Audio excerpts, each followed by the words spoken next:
Hi, this is Zeph Slayer here. Today I am going to demonstrate and explore some one-shot options of non-Aquaman bosses with Ascended Black Manta that do not require support from Raven.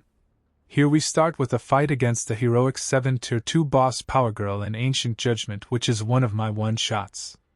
At the 3 minutes 52 second mark we also see the same setup being used successfully in a League raid.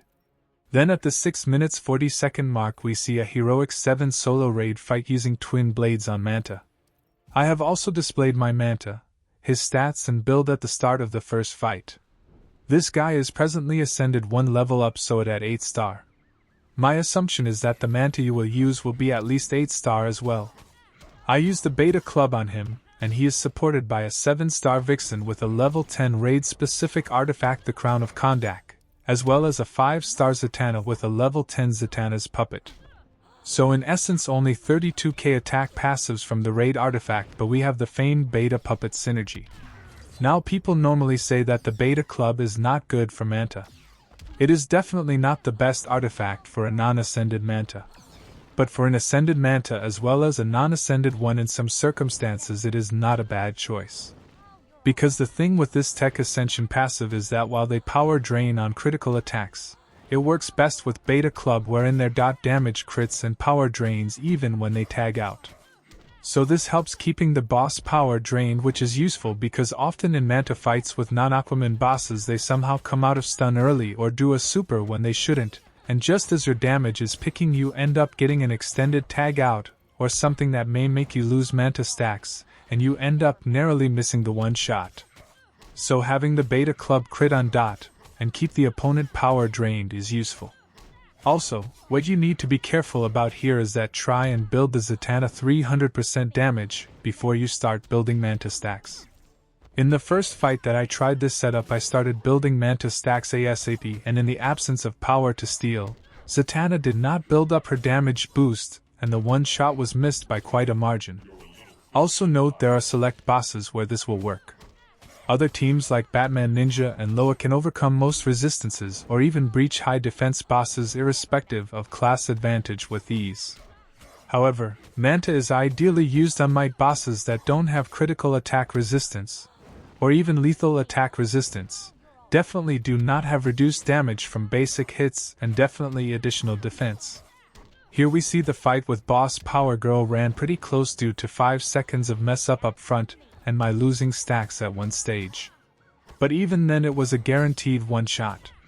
However, even if I had fought properly this fight would have taken around 2 minutes 30 seconds, and boss Power Girl is not only a might character but she takes additional damage as per her passives as well. This was the same boss that was once bugged and started a ban wave against people who used Silver Banshee and Puppet until all of that was fixed by NRS. So against other might bosses this will be reasonably close with an 8 star Manta like mine, unless you ascend Manta to at least 9 stars or possibly 10 to maximize the tech critical attack passive and get some attack stats from the ascension as well. Normally without beta club you would need at least 2 max raid specific artifacts, that is 64k additional raid specific attack to one shot a non-Aquaman boss with Manta, without Raven. There are tons of one-shot options with Raven already, and after Ascension, a number of teams are OP, so the idea was to see that if you have Zatanna to spare can you get an additional one-shot alternative pip with Manta.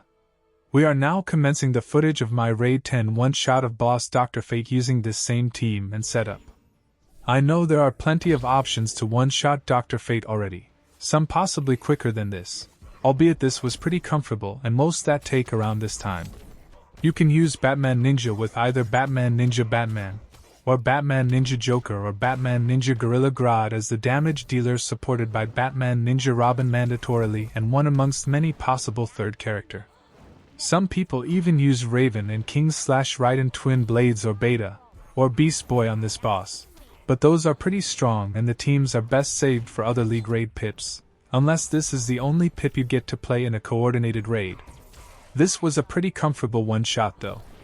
This time with Ascended Manta's power drain it was easy to counter boss Dumb Schmuck Fate. In the past when I used a 7 star Manta against him prior to Ascension, 7 star Manta plus level 10 Twin Blades, classic Wonder Woman for critical attack boost, and Rockba with a level 7 gemstone, or the 7-star Manta with level 10 beta club. Classic Wonder Woman and Zatanna or Rockba with a level 10 puppet only did 250 to 287 million depending on gameplay, because at some point the boss would do an unexpected super or do an extended special that delays tag in or tag out to make you lose Manta or gemstone stacks. It may have been possible to one-shot with those setups, or even use Vixen somewhere, but it would have been very tough. This ascension has made both those options reliable. By the way, I know some people say and even demonstrate that using a 6 or 7-star non-ascended Manta with Beta, CWW and Brainiac Puppet, or the same Vixen and Zatanna setup, they have been able to comfortably one-shot non-Aquaman bosses. But that is pretty rare and needs a perfect level of combo interruption besides using an emulator or a really good device, and barring 2 to 3 players, most of the players I have met on the Injustice 2 mobile Discord primarily use Manta to one-shot Aquaman bosses or support guys like Beast Boy on non-Aquaman bosses and consider him as a fun niche collector's item that is fun to play but not necessarily a viable one-shot option for non-Aquaman bosses. By the way, in certain raids even a 7-star non-ascended Manta can do easier one-shots. Like in the This Is Magic solo raid where Puppet is the base artifact, using non-ascended Manta Beta along with CWW Puppet and Zatanna Puppet got me a comfortable one-shot of a high defense and lethal attack resistant Heroic 7 Firestorm boss. That is because even with Puppet we had 64k attack passives. The question is then raised, what about Gemstone? The fight that is starting now is my fight using my 88-star Manta with twin blades, Vixen Crown of Kondak at level 10 and Silver Batman with the Gemstone artifact. With the Gemstone you would need to equip it on someone who can stun the boss so that your tangent combos are easier.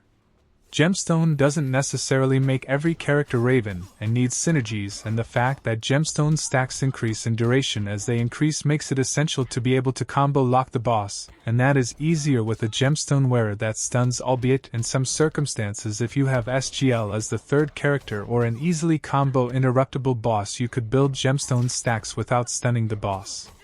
Prison Mike had released a beautiful video of Batman Ninja Batman with twin blades and Zatanna Gemstone one-shotting a boss, but that required a precise combo, and when I didn't use that I narrowly missed. It would be interesting for me to try Ascended Manta twin blades and Zatanna Gemstone next time. But coming back to this fight against Raven, I actually narrowly missed the one-shot because I was playing this in a noisy pub with a lot of distractions, and in the first 40 seconds I messed up building the gemstone stacks and front up. Instead of waiting for the stun I should have done Silver Batman's SP1 to start with it. Also, towards the end at one stage I did a Manta Special 3 when I should have just continued with basics. But firstly, despite all that, it came close, and secondly this demonstrates why Manta is a fun and niche collector's item character, but isn't worth investing your resources in unless you have other damage dealers built up.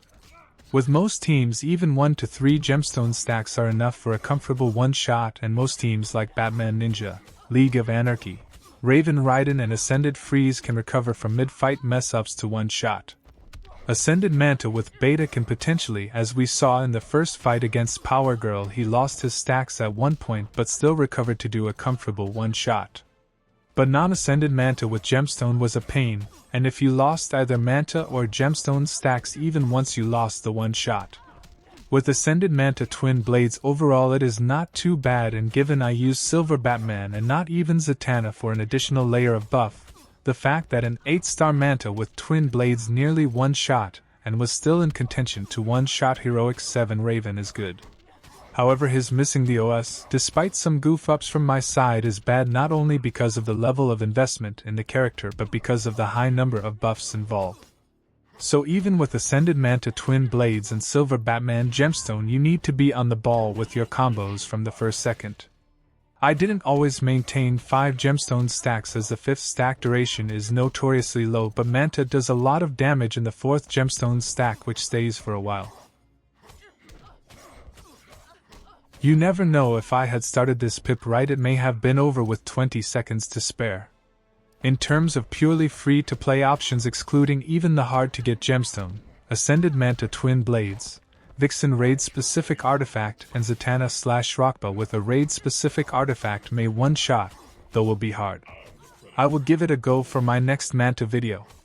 The advantage with Ascended Manta is that with the additional tech crit damage passive you no longer need CWW in the team, so that opens up options for the third slot. If you don to use BNGG in one of your one-shot pips, you could add lethal to Manta and use BNGG as support to give Manta infinite power generation to support his use of twin blades, or even the Jokerized Batarangs if you have it.